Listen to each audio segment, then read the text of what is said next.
നമസ്കാരം. PK ലേണിംഗ്സിന്റെ short video സീരീസിലേക്ക് ഏവർക്കും സ്വാഗതം. ഇന്ന് നമ്മൾ വിപരീതം സീരീസിന്റെ 4ാം ഭാഗത്തിലേക്ക് കടക്കുകയാണ്. PSC പരീക്ഷകളിൽ ഏറ്റവും കൂടുതൽ ചോദിച്ചിട്ടുള്ള വിപരീതം പദങ്ങളാണ് ഇന്ന് നമ്മൾ പഠിക്കാൻ പോകുന്നത്. ഒട്ടും താമസിക്കാതെ വിപരീതം ഭാഗത്തേക്ക് നമുക്ക് കടക്കാം. ആദ്യത്തെ ചോദ്യം, ആലംബം. ആലംബം. ആലംബത്തിന്റെ വിപരീതമാണ് നിരാലംബം. ആലംബം, നിരാലംബം. ആലംബം, നിരാലംബം. അടുത്തത് അവർണ്ണൻ. അവർണ്ണന്റെ വിപരീതമാണ് സവർണ്ണൻ. അവർണ്ണൻ, സവർണ്ണൻ. അവർണ്ണൻ, സവർണ്ണൻ. അടുത്തത് അവസരം. അനവസരം. അവസരം, അനവസരം.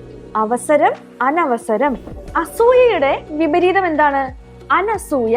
അസൂയ, അനസൂയ. അസൂയ, അനസൂയ. അടുത്തത് അഹന്ത. അഹന്തയുടെ വിപരീതമാണ് വിനയം. അഹന്ത, വിനയം. അഹന്ത, വിനയം. ഇനി ആകർഷകം.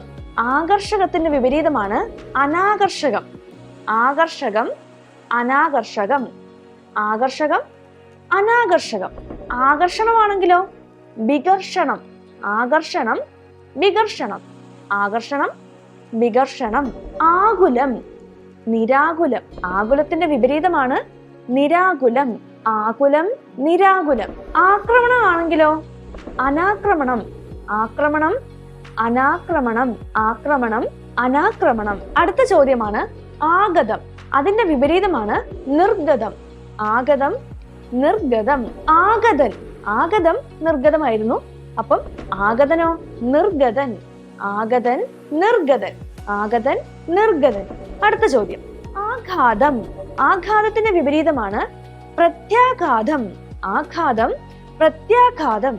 ആഘാതം, പ്രത്യാഘാതം. ആച്ഛാദനമാണെങ്കിലോ അനാച്ഛാദനം. ആച്ഛാദനം, അനാച്ഛാദനം. ആച്ഛാദനം, അനാച്ഛാദനം.